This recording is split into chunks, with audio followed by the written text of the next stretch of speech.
रघुवर सेवन रघुपति शायन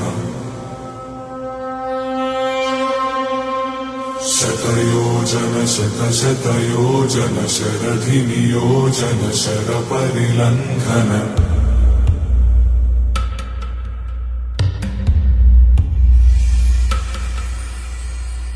रघुनंदन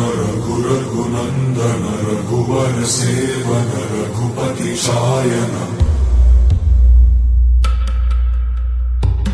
शतयोजन शतशतयोजन शरधि नियोजन शर परिलंघन